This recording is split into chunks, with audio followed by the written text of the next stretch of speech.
Halo, selamat malam. Assalamualaikum pemirsa. Dua Sisi kembali menjumpai Anda selama 1 jam ke depan. Pemirsa, hari ini ada sebuah informasi yang mungkin cukup mengejutkan bagi umat muslim di Indonesia, terutama mereka yang sudah mendaftarkan diri untuk mengikuti ibadah haji dan sudah dinyatakan beberapa waktu lalu bahwa akan berangkat di tahun 2021.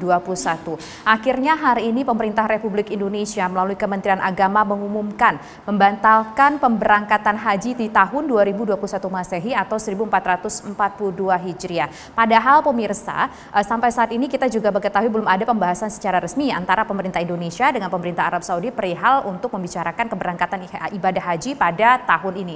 Artinya saat ini umat muslim Indonesia sudah 2 kali gagal berangkat haji. Di tahun kemarin, di tahun 2020 dan di tahun 2021 ini. Apa sebetulnya yang menjadi landasan atau dasar batalnya berangkat haji umat muslim di tahun 2021 ini? Lantas bagaimana nasib mereka yang batal berangkat ke Tanah Suci? Kita akan membahas ini pemirsa bersama dengan sejumlah narasumber. Saya perkenalkan siapa saja narasumber yang sudah hadir ke studio kami malam hari ini. Di sebelah kiri saya kita mulai juga sudah ada Bapak Khoirizi Hadasir yang merupakan Dirjen Penyelenggaraan Haji dan Umroh Kemenak. Assalamualaikum Bapak. Dan kemudian di tengah yaitu ada anggota DPR RI atau tepatnya lagi pemirsa Ketua Komisi 7 atau Komisi 8 Republik Indonesia yaitu ada Pak Yandri Susanto. Assalamualaikum Pak Yandri. Waalaikumsalam warahmatullahi wabarakatuh. Dan di sebelah Pak Yandri juga sudah ada Kiai Haji Zaitun Rasmin merupakan Wakil Sekretaris Dewan Pertimbangan MUI. Assalamualaikum Kai. Waalaikumsalam warahmatullahi wabarakatuh. Ya, kita nanti pemirsa juga akan berbincang dengan salah satu calon jemaah haji Indonesia yang batal berangkat. Tapi sebelum kita berdiskusi mengenai ini pemirsa, kita simak pernyataan resmi terlebih dahulu dari Menteri Agama Republik Indonesia berikut ini. Bahwa pemerintah bertanggung jawab untuk menjaga dan melindungi warga negara Indonesia baik di dalam maupun di luar negeri melalui upaya penanggulangan pandemi COVID-19. Pemerintah Kerajaan Arab Saudi belum mengundang pemerintah Indonesia untuk membahas dan menandatangani nota kesepahaman tentang persiapan penyelenggaraan ibadah haji tahun 1442 Hijriah atau 2021 Masehi. F. Bahwa pemerintah Arab Saudi belum membuka akses layanan penyelenggaraan ibadah haji tahun 1442 Hijriah atau 2021 Masehi dan pemerintah Indonesia membutuhkan ketersediaan waktu yang cukup untuk melakukan persiapan pelayanan bagi jamaah haji, memutuskan, menetapkan keputusan Menteri Agama tentang pembatalan keberangkatan jemaah haji pada penyelenggaraan ibadah haji tahun 1442 Hijriah atau 2021 Masehi. Kesatu, menetapkan pembatalan keberangkatan jemaah haji pada penyelenggaraan ibadah haji tahun 1442 Hijriah atau 2021 Masehi bagi warga negara Indonesia yang menggunakan kuota haji Indonesia dan kuota haji lainnya. Ya, pemirsa, itulah pernyataan resmi dari pemerintah Republik Indonesia yang disampaikan oleh Menteri Agama Republik Indonesia. Nah, sekarang saya ingin ke Pak Khoirizi sebagai perwakilan dari Kementerian Agama. Sebetulnya apa yang menjadi alasan pembatalan berangkatnya haji? Apakah memang hanya untuk atau kita katakanlah bahwa melindungi kesehatan masyarakat Indonesia calon jemaah haji adalah hal yang penting. Tapi apakah hanya itu saja satu-satunya alasan atau mungkin ada alasan lainnya, Pak? Baik, terima kasih Mbak Tisa, Pak Ketua, Pak Kiai. Assalamualaikum warahmatullahi wabarakatuh. Tadi jelas diksi yang disampaikan oleh Pak Menteri bahwa kewajiban pemerintah untuk melindungi jemaah, melindungi warga negara. Begitu juga di dalam Undang-Undang 8 tahun 2019, tanggung jawab tujuan dari penyelenggaraan ibadah haji itu ada 3. Adalah pembinaan, pelayanan, dan perlindungan. Pada diksi pembinaan, alhamdulillah semua jemaah sudah mendapat manasik. Buku manasik sudah diterima. Pada diksi pelayanan, saya ditugaskan oleh Pak Menteri Agama bersama TV1 juga tadi untuk melihat secara langsung bagaimana kesiapan asrama haji, bagaimana kesiapan dokumen kita, bagaimana kesiapan visa kita, bagaimana persiapan siskohat kita. Alhamdulillah semuanya sudah settle. Nah, begitu kita bicara perlindungan, Mbak Tisa, sebagaimana kita ketahui hari ini, semua dunia, tidak terkecuali Indonesia dan Arab Saudi, ketika berniat untuk mengambil keputusan melakukan pengumpulan massa, tentu akan berhitung sangat teliti. Nah, saya bersyukur mendapat mitra kerja yang sangat-sangat memahami tentang haji. Ada Pak Komisi 8, ada Pak Kiai, sehingga apapun yang kami ambil, keputusan-keputusan yang kami ambil, mereka memahami. Tidak ada kata lain adalah keputusan dalam rangka memberikan pelindungan kepada jemaah. Keputusan diambil last minute berarti ya Pak ya, karena Bapak sempat tadi melakukan kunjungan ya hari ini memantau sejumlah katakan asrama-asrama haji. Last minute banget dong berarti diambil ya Pak ya? Sebenarnya bukan diambil last minute, Mbak. Kita menghitung space waktu kita. Kalau kita berlama-lama menunggu apa yang akan disampaikan oleh pemerintah Arab Saudi, space waktu kita sudah tidak memungkinkan lagi. Kalaulah kita diberikan kesempatan, persiapan tidak sederhana. Kita menggerakkan manusia dari Indonesia ke Arab Saudi, bukan menggerakkan manusia dari Tanah Abang ke Pasar Baru. Nah, ketika kita bicara menggerakkan manusia, tentu perlu sistem manajemen persiapan yang cukup matang. Kalaulah itu tidak disiapkan dengan baik, yang akan menjadi korban kan jemaah juga. Inilah yang menjadi pertimbangan kami semua, tanpa terkecuali. Kalaulah kami memikirkan hanya persoalan ekonomi, persoalan politik, betapa mudahnya. Tapi ketika kita bicara persoalan perlindungan, tidak ada satu manusia pun menjamin ketika kita berkumpul akan tidak tertular oleh COVID. Oke, Pak, ini kan sudah jelas dari pemerintah adalah alasannya untuk melindungi masyarakat Indonesia, umat muslim yang melakukan ibadah haji. Tapi di luar sana ini juga harus mendapatkan klarifikasi tentunya dari pemerintah. Ada isu soal bahwa yang menggunakan vaksin Sinovac, jemaah haji sudah menggunakan vaksin Sinovac, ini tidak diterima oleh Arab Saudi. Kemudian yang kedua juga katanya ada permasalahan utang dari pemerintah Indonesia kepada Arab Saudi yang belum tuntas. Itu mau diklarifikasi terlebih dahulu Pak, supaya tidak bertanya-tanya masyarakatnya. Sebagaimana dikatakan oleh Pak Ketua di dalam beberapa media, informasi-informasi yang berkembang di media sosial hari ini, buat saya pribadi saya syukuri. Kenapa saya katakan saya syukuri? Itulah bahan mitigasi kita untuk melakukan persiapan. Tetapi apakah berita itu sepenuhnya benar? Tentu tidak juga. Tidak juga. Uang haji, tadi tegas banget Pak Ketua menyampaikan, uang haji aman. Uang haji tidak dikutik-kutik. Betapa konsennya pemerintah terhadap uang haji itu sampai membentuk undang-undang, bayangkan. Undang-Undang 34 tahun 2014 adalah dalam rangka mengamankan uang haji itu.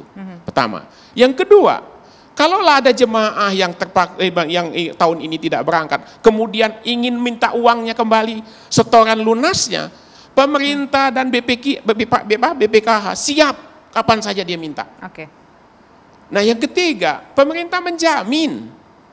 Sekali lagi saya katakan, pemerintah menjamin jemaah yang tidak berangkat tahun ini akan menjadi prioritas tahun 2022 bila, ya sekali lagi katakan, bila COVID ini sudah selesai, haji sudah bisa kita kirim ke sana. Oke, baik. Nanti kita akan lanjutkan, kita ingin dengar juga suara Pak Yandri sebagai wakil rakyat dan juga dari MUI tentunya pemirsa, tapi usai jeda berikut. Dua Sisi akan kembali sesaat lagi. Ya pemirsa, tadi kita sudah mendengar penjelasan dari pihak Kementerian Agama mengenai perihal pemberangkatan ibadah haji yang terpaksa dibatalkan di tahun ini. Nah sekarang saya ingin ke Wakil Rakyat Pak Yandri. Kemudian bagaimana ini yang harus betul-betul dipahami oleh masyarakat agar masyarakat bisa mengena di hati mereka bahwa memang ini adalah sebuah keputusan yang tepat bagi masyarakat, khususnya umat muslim yang ingin berangkat ibadah haji. Baik, terima kasih Pak Dasa. Saya sebagai Ketua Komisi 8 DPR RI sangat concern dengan ini. Salah satu bentuk concern kami adalah membentuk panja, panitia kerja khusus untuk membicarakan, menyiapkan segala sesuatu asal-asal tentang haji. Dan itu dimulai di akhir tahun 2020. Ketika kami mengevaluasi tahun 2020 tidak bisa berangkat, kami bersiap dengan sungguh-sungguh untuk 2021 ini tanpa ada hambatan apapun. Artinya dari sisi asrama haji kami tinjau langsung bagus. Dari sisi keuangan BPKH kami undang, tidak ada masalah. Kemudian vaksin, tidak ada masalah. Nah, yang jadi masalah memang sampai detik ini, dan kami dari beberapa kali raker dengan Pak Menteri Agama, dengan rapat dengan pendapat dengan Pak Dirjen, rapat panja, batas waktu kota terendah 1,8% itu kan ada skenario, mulai dari 100%, 50%, 40%, 30% sampai 1,8%. Itu 1,8% dikasih waktu-waktu itu Pak Dirjen ya, tanggal 28 Mei 2021. Bila mana Saudi memberikan kuota sampai tanggal 28 itu, maka Indonesia bisa memberangkatkan. Artinya apa di balik itu semua? Perlu persiapan. Saya setuju dengan Pak Dirjen tadi, ini bukan memberangkatkan orang dari Serang ke Jakarta, kayak saya dari Serang ke Jakarta, bukan. Ini perlu banyak persiapan. Dan yang paling penting di tengah pandemi ini, tentu itu pertimbangan kita dalam negeri. Tapi sampai hari ini, Indonesia salah satu yang belum boleh masuk penerbangan ke Jeddah dan Madinah. Oke, nah itu kemudian yang kedua, penerbangan Jeddah Madinah yang kedua, kuota haji tadi. Jadi kita sebagai negara besar, nggak mungkin juga terkatung-katung atau kita memberikan PHP kepada calon jamaah haji. Nah, DPR bersama pemerintah kemarin saya memimpin rapat tertutup, sudah kita bahas pokoknya semuanya kita bahas, semua dari berbagai sisi. Nah, ini harus ada kepastian. Nah, tapi kan banyak yang ngolah ini, kenapa nggak dapat kota? Katanya tadi kan ada hutang. Saya pastikan, saya ini pengawas anggaran Batasa, tidak ada anggaran itu uang keuangan haji itu jadi masalah, nggak ada. Dan 1 sen pun BPKH maupun Kementerian Agama tidak punya hutang dengan Saudi mengenai pemondokan, mengenai catering, bus dan lain sebagainya. Tidak ada. Ini murni pertimbangan Saudi gara-gara COVID. Nah, maka kita minta pemerintah Indonesia jangan pernah berhenti untuk lobby, karena walaupun haji kan ditentukan waktu dan bulannya. Tapi ada pasca haji ini ada umroh. Nah, sekarang kan kita disuspend atau di-ban oleh Saudi, tidak boleh masuk pesawat. Kita minta Pak Jokowi atau Menteri Luar Negeri terus saja lobby supaya pesawat kita bisa mendarat di Madinah, bisa mendarat di Jeddah.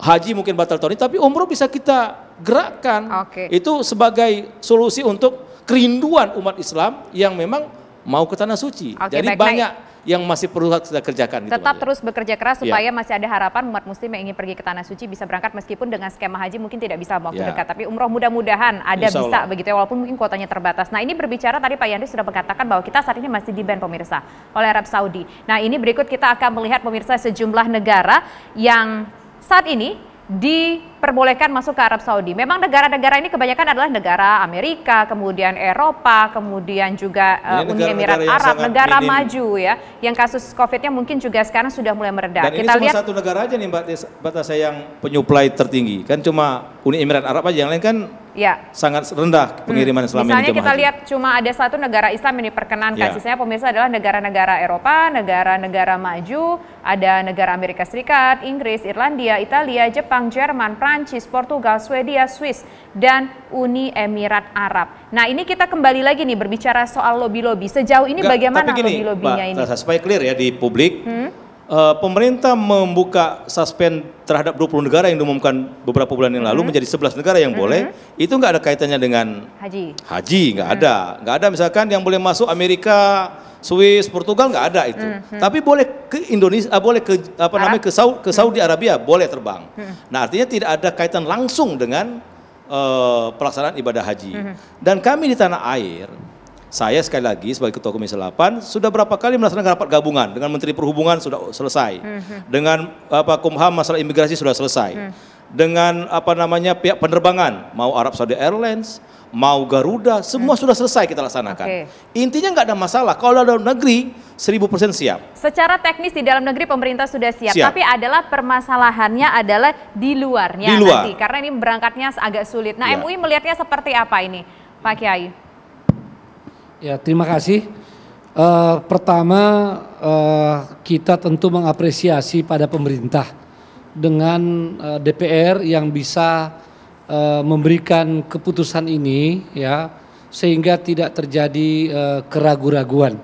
Karena pertama masalah waktu yang diperlukan, yang kedua masalah jiwa manusia ini menjadi prioritas dalam agama kita. Hifdzun nafs itu adalah salah satu yang prioritas dalam al-maqasid asy-syar'iyyah. Karena itu Majelis Ulama Indonesia ketika pemerintah telah berazam, bertekad untuk mengambil keputusan pembatalan setelah konsultasi dengan DPR, tentu Majelis Ulama Indonesia juga memberikan dukungan setelah memberikan catatan-catatan pertanyaan dan semuanya sudah dijawab. Bagi Majelis Ulama Indonesia dan tentu bagi ormas-ormas Islam dan para ulama, para dai Yang paling penting bahwa keputusan itu memang telah dipertimbangkan sematang mungkin, ya, telah mengambil telah musyawarah dengan stakeholder bangsa kita, terutama yang berkompeten, ahli-ahli kesehatan, ya, dan mempertimbangkan segala aspek. Jadi ini adalah sesuatu yang tentu patut kita apresiasi, karena bagaimanapun juga dengan waktu yang semakin singkat ini sangat rawan menimbulkan kontroversi. Ya, tentu tidak semua setuju, ya, atau ridho dengan keputusan itu, apalagi para calon jemaah haji. Ya, ini kita semua harus empati kepada mereka, ya. Mesti kita tahu kalau ada yang marah-marah, harus kita pahami bagaimana perasaan orang yang menunggu sekian lama, 10 tahun atau bahkan mungkin lebih, dan sudah apalagi yang mengalami pembatalan sampai 2 kali, ya. Maka kita memahami perasaan mereka, kerinduan mereka ke Ka'bah untuk menunaikan ibadah haji, yang apalagi tentu rata-rata yang pertama kali mau haji nih, ya. Nah, tapi kita juga kemudian menjelaskan bahwa di dalam Islam yang namanya ibadah ini tentu ada istita'ah, apalagi haji, ya. Sedangkan sholat itu dilaksanakan dengan istita'ah, kalau tidak bisa berdiri, kemudian duduk, berbaring, dan dengan isyarat. Begitu pentingnya menjaga jiwa dan menjaga kesehatan. Ya, sebab jangan semata-mata orang bilang bahwa ya ini kan belum tentu juga mati. Bukan masalah belum tentu matinya. Dalam Islam itu, ya, sakit yang bisa menyiksa kita pun menjadi alasan untuk udzur, ya, berubah dari satu keadaan kepada keadaan lain. Nah, apalagi tentang haji ini. Tentang haji ini jelas sekali ada istita'ah itu. Istita'ah itu kemampuan, bukan kemampuan finansial saja, ya, tapi dia juga kemampuan kesehatan dan keamanan perjalanan. Ya, dengan kriteria-kriteria ini sudah terjadi kurang lebih 40 kali jamaah itu tidak bisa haji, ya. Baik. Supaya dipahami oleh jamaah bahwa ini, ya, dalam sejarah ini paling minimal itu sudah 40 kali, 40 tahun terjadi seperti itu dengan berbagai sebab, ya. Dan mereka yang belum berangkat haji, ya, ini niatnya sudah sampai, ya, niatnya sudah sampai. Mereka ini orang yang tertahan oleh udzur, ya, tertahan oleh udzur. Jadi andaikan mereka nanti, mudah-mudahan tidak, ini mudah-mudahan tidak, kita berharap tahun depan bisa berangkat tahun berikutnya. Ya. Andaikan tahun depan terjadi halangan mereka tidak bisa berangkat, misalnya lalu dipanggil oleh Allah SWT, maka mereka itu sudah mendapatkan nilainya, ya, hajinya itu sudah dapat nilainya dan bisa dihajikan nanti oleh keluarganya untuk menyempurnakan. Tapi mereka sudah terbebas dari kewajiban karena ada udzur, ya, tapi nanti. Nah, yang berdosa itu orang-orang yang memang tidak berusaha, tidak mendaftar. Nah, ini yang penting, ya. Cuma memang kami berharap dari Majelis Ulama Indonesia maupun ormas-ormas, pemerintah bisa lebih intensif komunikasi dengan pemerintah Saudi Arabia. Terutama seperti yang ditayangkan TV One tadi. Ini isunya kemana-mana, bahwa cuma 11 negara yang diizinkan haji, padahal kan tidak, bukan itu, diizinkan masuk ke Saudi. Nah, ketika orang membaca Amerika Serikat nomor 1, ya, padahal di Amerika itu paling besar pandeminya, ini tanda tanya besar di masyarakat. Ini kewajiban pemerintah untuk memberikan jawaban, bagaimana itu, kenapa kok kita belum bisa masuk sementara Amerika bisa, ya, apakah ini ada sesuatu, ini pemerintah lah yang paling bisa berbicara soal lobby melobi, ya, kita nggak boleh masuk, terlepas itu tadi masalahnya kita nggak bisa berangkat bukan karena permasalahan dilarang mendarat di sana, tapi ada permasalahan-permasalahan yang demi kemaslahatan umat Islam nanti akan dijawab oleh dari Kemenak, pemirsa, dan kami juga nanti akan mengajak Anda untuk melihat ataupun berbincang dengan salah satu jemaah haji yang batal berangkat, tahun lalu batal berangkat dan tahun ini juga batal berangkat, ada Ibu Nadia yang nanti akan kami ajak berbincang usai jeda berikut. Tetaplah bersama kami di Dua di Sisi.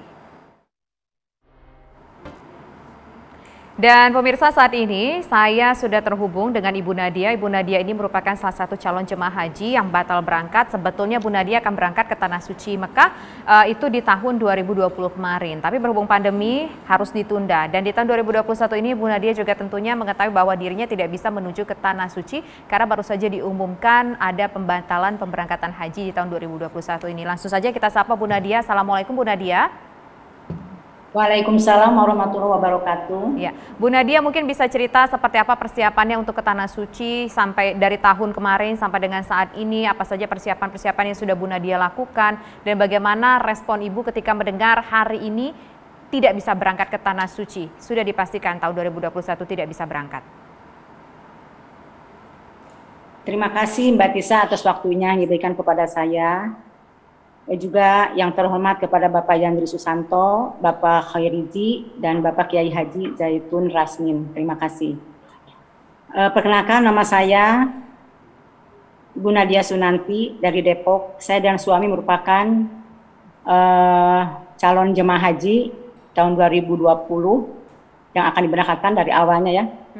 Suami merupakan calon haji jamaah yang secara resmi telah 2 kali dibatalkan keberangkatannya terkait dengan adanya pandemi ini. Kalau misalnya kecewa atau tidak dipungkiri kalau rasa kecewa itu pasti ada. Terlebih di tahun lalu kami dijanjikan bahwa para calon jemaah haji yang sudah melakukan pelunasan akan diprioritaskan untuk keberangkatan di tahun ini tanpa dikenakan biaya tambahan apapun. Ternyata keadaan berkata lain. Hari ini di pukul 1:30 siang tadi setelah secara resmi diumumkan bahwa tahun ini pun tidak akan ada pemberangkatan haji. Jadi saya mewakili jamaah haji Indonesia sangat kecewa, tapi insya Allah pemerintah Indonesia akan berupaya membantu kami untuk tahun yang akan datang kami bisa berangkat. Ya, begitu Mbak Tisa. Bu Nadia, di sini ada pihak dari Kemenak, Dirjen Haji, mungkin ada yang disampaikan kepada Pak Khairizi? Terima kasih atas waktunya. Yang pertama yang akan saya tanyakan adalah, apakah janji bahwa tidak adanya biaya tambahan apapun mengenai pemberangkatan para calon jemaah haji yang gagal berangkat tahun ini masih akan tetap berlaku mengingat sulitnya ekonomi akibat pandemi di masa sekarang ini, apalagi saya hanya seorang ibu rumah tangga dan suami pun sebagai pensiun swasta. Apakah akan ada biaya tambahan apabila nanti tahun 2022 kami berangkat? Begitu Pak. Oke, silakan dijawab Pak Khairi. Baik, terima kasih Bu Nadia. Saya sangat memahami psikologi jemaah hari ini. Kalaulah kecewa Bu Nadia, saya lebih kecewa Bu. Saya hari ini tidak bisa melayani Duyufur Rahman. Saya nggak tahu tahun depan saya masih ada nggak di Kementerian Agama. Nah, tapi sekali lagi Ibu, tadi dia sampaikan Pak Kiai, bahwa haji ini kan ada paling tidak ada 3 istitoah. Kalau selama ini kita mengedepankan istitoah ibadah, memang perlu. Tetapi dalam suasana pandemik ini, istitoah ibadah lebih penting daripada istitoah kesehatan lebih penting daripada istitoah ibadah. Nah, 3 istitoah yang harus kita siapkan adalah istitoah ibadah, istitoah perjalanan, istitoah kesehatan. Nah, hari ini istitoah kesehatan yang mengancam kita. Maka itu pemerintah dengan DPR, dengan para kiai mengambil kesimpulan. Mestilah kami harus melindungi jemaah. Itu prinsip pertama. Yang kedua, apakah tahun depan kami masih dibebankan biaya? Insya Allah Bu, insya Allah. Insya Allah kami terus memperhatikan. Percayalah pemerintah dan DPR mengambil kesimpulan, mengambil keputusan adalah yang terbaik untuk jemaah dan mesti tidak akan terlalu membebankan jemaah. Ini prinsip. Ini prinsip. Maka sekali lagi bundaku, mudah-mudahan ini adalah yang terbaik dari kacamata Allah sehingga apapun yang akan kita lakukan ke depan insya Allah dalam lindungan Allah SWT. Ya, Pak, pertanyaannya begini, mungkin tadi belum terjawab kepastian. Apakah kalau nanti berangkat mungkin tahun depan, entah mungkin besok kondisi sudah mulai kembali normal, ada biaya tambahan nggak sih yang harus dibayarkan? Saya tidak bisa menduga-duga hari ini, Mbak. Oke. Karena apa? Kita kan biaya itu kan kayak seperti hari ini kan, tahu-tahu ada biaya COVID. Menurut hitung-hitungan saya, biaya COVID kalau umpamanya kita berangkat hari ini, tidak kurang dari 6-7 juta. Tapi alhamdulillah kemarin kami bersepakat untuk tidak dibebankan kepada jemaah. Terus dari mana? Jadi sudah dibahas tuh Mbak Tasa. Jadi banyak biaya kalaupun berangkat misalkan. Ini jamaah haji mesti karantina dulu sebelum berangkat. Iya. Di swab dulu, masuk dulu asrama. Sebelum naik pesawat di swab lagi. Sampai ke tanah suci, karantina lagi. Memang rumit sekali. Belum tentu juga dari kampung-kampung itu akan sanggup mengikuti prokes yang sangat ketat ini gitu. Dan betul kami sudah rapat gabungan dengan Menteri Kesehatan, dengan Kemenak. Ya biaya prokes itu nggak kami bebankan kepada jamaah, semua ditanggung oleh negara. Gitu. Oke, nah, artinya nggak dibebankan ya Bu Nadia bahwa kalaupun ada biaya prokes, kalau mungkin tahun depan besok berangkat lagi, kondisi sudah memungkinkan berangkat, artinya tidak akan dibebankan kepada jemaah, begitu negara akan membantu menanggulanginya begitu. Tapi Bu Nadia, saya dengar Bu Nadia juga sudah mengurus segala macam dokumen, termasuk sudah vaksin, sudah punya paspor, kemudian dan persiapan-persiapan lainnya ya Bu Nadia ya, apalagi yang mungkin Bu Nadia sudah persiapkan? Mbak Tasya sebentar, ini penting dalam forum ini saya sampaikan, sebenarnya real biaya haji per orang itu 70 juta. Oke. Tapi kan jamaah bayar 34 juta.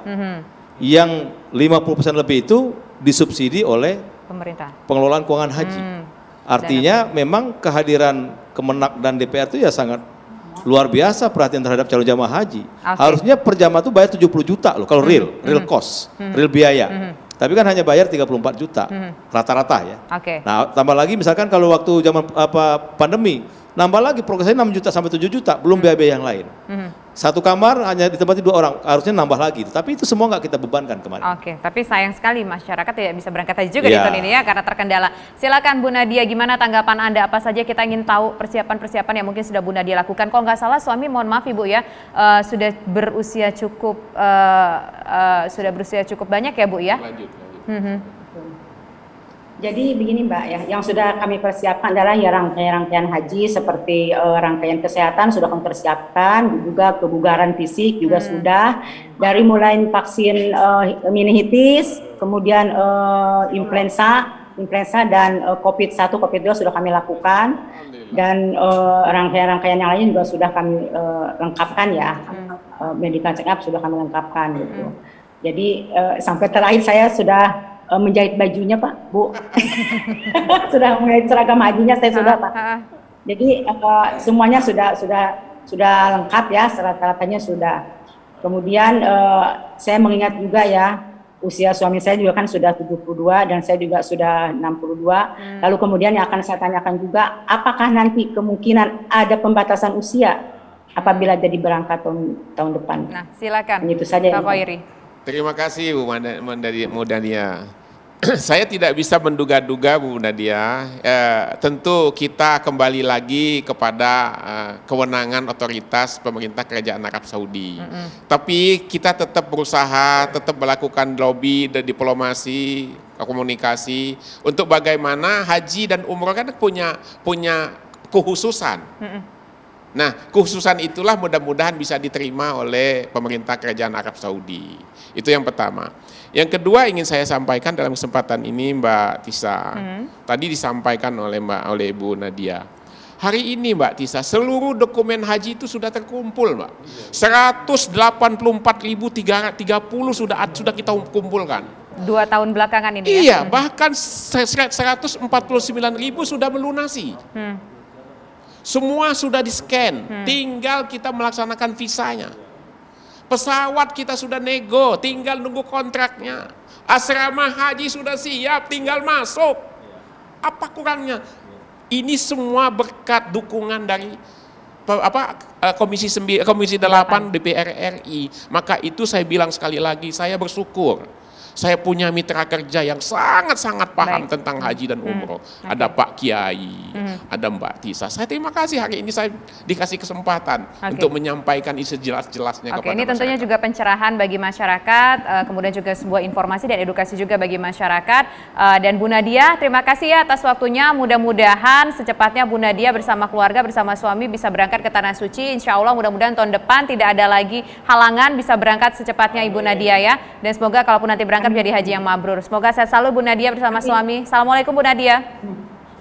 Waalaikumsalam warahmatullahi wabarakatuh. Ya, pemirsa, tentunya kita juga ingin tahu sejauh ini tadi disampaikan selain ibadah haji yang tertunda juga ada upaya nanti mungkin jemaah Indonesia ingin melaksanakan ibadah umroh juga bisa. Ini kita ingin tahu seperti apa upaya-upaya diplomasinya, seterang apa harapannya. Kemudian juga tadi cukup menarik bagi mungkin jemaah yang ingin menarik dananya, seperti apa prosedur ataupun mekanismenya. Nanti akan kita bahas pemirsa usaha jeda berikut, kami kembali sesaat lagi. Saya ingin ke Pak Khoiri. Pak Khoiri, mungkin yang saat ini berketar-ketir bukan hanya para calon jemaah haji, tapi juga calon jemaah umroh. Ini bagaimana pendekatan kita, diplomasi kita dengan pemerintah Arab Saudi, Pak? Baik, terima kasih Mbak Tisa. Sebagaimana arahan atau anjuran dari kawan-kawan Komisi 8, diplomasi kita tidak boleh berhenti. Diplomasi kita tidak boleh berhenti. Tapi perlu dipahami bahwa diplomasi ini kan fungsi yang lain. Tadi saya sudah ketemu dengan Direktur Timur Tengah ketika pada saat kita mengumumkan tadi semua kementerian lembaga kan kita undang. Saya sudah sampaikan, Pak Bagus, tolong jangan sampai selesai musim haji band kita belum dibuka. Sehingga jemaah umroh tidak bisa jalan. Tapi Pak, berbicara soal band ini juga tadi sudah sempat kita singgung. Apa sebetulnya alasan kita itu sampai sekarang masih ditutup? Kalau berbicara tadi Pak Kiai bilang Amerika itu kasusnya lebih tinggi loh. Banyak negara lain yang kasusnya lebih tinggi tapi ternyata dibuka penerbangannya dibandingin kita yang kasusnya lebih sedikit dibanding Amerika. Kenapa kita nggak dibuka, Pak? Saya nanya dengan Dubes nggak tahu. Dubes Arab Saudi nggak bisa jawab dia. Nanya dengan Kemlu juga nggak ngerti. Karena ini otoritas. Betul. Sama dengan saya mau ke sini, Mbak Tisa. Kalau saya nggak diundang oleh Mbak Tisa ke sini, mungkin nggak saya bisa ke sini. Itulah cerita kecilnya kalau kita mau ke negara Arab Saudi. Kalau dia tidak membuka diri, apa yang bisa kita lakukan? Nggak ada. Nggak ada. Ya kita terima, apa boleh buat. Itu yang pertama. Yang kedua, masalah proses pelunasan. Masalah proses pelunasan ini tinggal jemaah datang ke Kementerian Agama terdekat, bawa bukti lunasnya, kita sampaikan ke BPKH, insya Allah dalam waktu 2-3 hari akan dikembalikan. Pak, ini satu lagi juga, tadi saya baca sebuah informasi bahwa untuk jemaah Malaysia, ini akan mendapatkan tambahan jumlah kuota, kalau tidak salah sekitar 10.000 kuota atau 100.000 kuota, baik 10.000 atau 100.000 kuota. Nah ini Arab Saudi tambah 10.000 kuota haji Malaysia jika nanti kondisi sudah mulai normal. Apakah kita juga dapat tambahan kuota tersebut, Pak, dari pemerintah Arab Saudi? Ada perbincangan seperti itu, Pak? Ini informasi tahun 2020. Semua jemaah, semua negara mendapat tambahan termasuk Indonesia. Tapi kalau kita lihat nih Pak, tulisannya 2021 Pak, di announce-nya 10 Maret 2021 nih, kita Pak. menerima informasi ini dari Kemlu, dari Duta Besar Arab Saudi. Pak Dirjen, tidak ada satu negara pun yang sudah kami berikan kuota. Kata Dubes. Dubes Arab Saudi di Indonesia. Arab Saudi sangat menghormati negara Indonesia. Pemerintah Arab Saudi sangat memahami psikologi masyarakat Indonesia. Kalaulah nanti ada pengumuman, ada kuota, negara yang paling pertama akan diberitahu itu adalah Indonesia. Itu statementnya Duta Besar. Itu statement kapan, Pak? Ketika saya menghadap beliau. Beberapa waktu yang lalu? Ketika saya 6 hari setelah saya ditunjuk jadi PLT. Kalau di berita itu Pak, kalau kita lihat itu bahwa langsung bertemu nih Pak, pemerintah Perdana Menteri Malaysia bertemu dengan Muhammad bin Salman di Arab Saudi, mendapatkan informasi tersebut langsung dari pemerintah Arab Saudi, dapat tambahan 10.000 kuota, Pak. Mana yang akan saya pegang? Informasi publik atau dari Kedutaan Besar Arab Saudi? Itu pertanyaan saya. Nah, Ya, sekali tapi lagi gini, Pak Kureji, kalau lihat dari berita itu kan kondisi normal. Ya, dalam kondisi kalau kita berbicara Iya, kondisi kondisi normal, kalau COVID misalnya nggak ada, nah, ya kan? itu kalau kondisi normal. Nah, ini yang saya tanyakan ke pihak Kementerian Agama kalau Ya, COVID Indonesia sudah insya selesai. Allah bertambah juga kotanya, Oh, Mbak ada Tasa. jaminan kita Iya, bertambah, insya Pak, Allah kuotanya? bertambah kalau Insya normal. Allah. Berapa Pak sudah ada Allah. perbincangan Pak? Mungkin perbincangan Nah, kita itu dapat kita berapa? tidak bisa menyampaikan itu sehari ini. Itu kan Oke. dibahas di dalam ketika kita membahas MOU. MOU itulah menjadi kesepakatan yang akan dituangkan dalam Talimatul Had. Nah, hari ini MOU dan Talimatul Had itu belum ada. Nah, itu kalau berbicara soal itu bagian dari Kementerian Luar Negeri kah atau mungkin juga campur tangan dari Kementerian Agama, Pak, untuk berbicara soal mungkin penambahan kuota kalau nanti kondisi COVID sudah normal? Ketika kita bicara kuota, tentu menjadi domain Kementerian Agama. Oke. Kuota ya. Ya. Tetapi ketika bicara diplomasi, lobby itu mencari kewenangan ya. Berbicara Ya, kuota, ya. melobi tambahan kuota adalah domainnya Kementerian Iya, Agama berarti betul. ya. Sejauh ini sudah ada Pak perbincangan mungkin kita untuk menambahkan kuota karena mungkin kan banyak nih yang batal 2021, 2020. Bagaimana kita mau bicara penambahan kuota tahun yang akan datang? Kalau tahun 2 tahun terakhir aja kita nggak ada kesempatan untuk bicara. Agak hopeless juga ini ya Pak ya. Semoga juga nanti ini tentunya nanti mungkin masyarakat Indonesia masih tetap bisa berangkat haji, begitu harapannya mungkin bisa berangkat jemaah haji, harapannya diplomasi terus jalan, tapi pertanyaannya bagaimana nasib para calon jemaah haji Indonesia yang batal berangkat 2 tahun belakangan ini ataupun juga yang sudah daftar tapi daftar tunggunya makin lama makin panjang karena terbendung dengan masalah COVID-19 ini. Kita akan bahas nanti pemirsa usai jeda berikut. Saya ingin ke Pak Kiai. Pak Kiai, ini kan kita ketahui ada beberapa wilayah di Indonesia yang daftar tunggunya udah sampai 20 sampai 30 tahun, bahkan ada salah satu wilayah kalau nggak salah Kalimantan Selatan ini sampai tahun 2055. Ya. Ini bagaimana Pak mereka menjelaskan, memberikan katakanlah kesabaran, kebesaran hati mereka seperti apa Pak? Ya, yang pertama bahwa bagaimanapun juga harus mengikuti jalur, mengikuti aturan dan kesempatan ya. Yang paling penting orang sudah berniat dan berusaha, itu yang pertama. Yang kedua, ini tentu menjadi amanah buat kita semua, terutama pemerintah bersama DPR untuk mengupayakan memecahkan masalah ini dengan lobby tingkat tinggi ke OKI, ke pemerintah Arab Saudi ya. Dan saya yakin kalau ada upaya-upaya bersama, insya Allah itu bisa dipecahkan ya, baik untuk Arminanya maupun untuk di Mekahnya. Ini yang kami sangat harapkan, dan saya sendiri sangat berharap bahwa pemerintah dapat memberi penjelasan semaksimal mungkin tentang hal tadi itu yang bisa disalahpahami ya, bahwa yang 11 negara itu kenapa terutama Amerika Serikat diizinkan dan kita belum untuk masuk Saudi, ini aja. Dan ini tidak serta-merta Kementerian Agama. Ini sebetulnya kita harapkan pemerintah kita ya, dari Bapak Presiden, Wakil Presiden dan Menteri Luar Negeri bagaimana bisa memberi penjelasan, dan Menteri Kesehatan tentunya. Nah, yang terakhir saya berharap kalau bisa jamaah haji jangan tarik uangnya lah. Ya. Kenapa? Agar tetap niatnya itu tetap ada dan usahanya. Dan lagian biaya haji kita itu kan murah, disubsidi. Ya, badan BPKH itu bersama pemerintah tentunya sudah mengupayakan agar bisa ada fasilitas yang mencukupi walaupun dananya seperti itu ya. Karenanya kalau saya menyarankan jangan ada jamaah yang menarik dananya, sudah insya Allah. tercatat. Terima kasih. Pak Yandri, terakhir bagaimana memecahkan persoalan ini Pak Yandri? Singkat Pertama saja. saya usul masalah kuota tadi ya. Kalau bisa Indonesia menginisiasi untuk konferensi negara-negara Islam untuk memecahkan bagaimana termasuk rangkaian jamaah haji, rangkaian ibadah haji itu bisa dipecahkan di Arafah, di Mina, Musdalifah. Itu bagaimana supaya bisa menampung lebih banyak. Yang kedua, yang paling penting dalam waktu dekat, karena haji tahun ini nggak ada, tadi saya ulang kembali, pemerintah Indonesia terus saja tanpa henti, tanpa kenal lelah untuk lobby supaya ban atau suspend ini dibuka.